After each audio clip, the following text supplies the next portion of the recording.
In this video, I will show you how to install the Minecraft launcher on Arch Linux and Arch-based distributions like Manjaro using the terminal.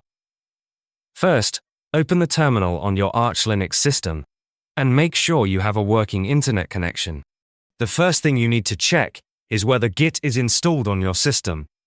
Git is required to download the Minecraft launcher files from the Arch repository. If Git is not already installed, install it using the Packapan package manager. Once Git is installed successfully, use it to clone the Minecraft launcher repository. Enter the git clone command in the terminal and wait for the process to finish. After cloning is complete, a new folder will be created on your system. Navigate into this newly created folder using the cd command. After entering the folder, start building and installing the Minecraft launcher package by running the make pkg525 command. During this process, the system may ask you to install additional required libraries. Allow these installations so the package can build correctly. You may also be prompted to enter your root password to authorize the installation.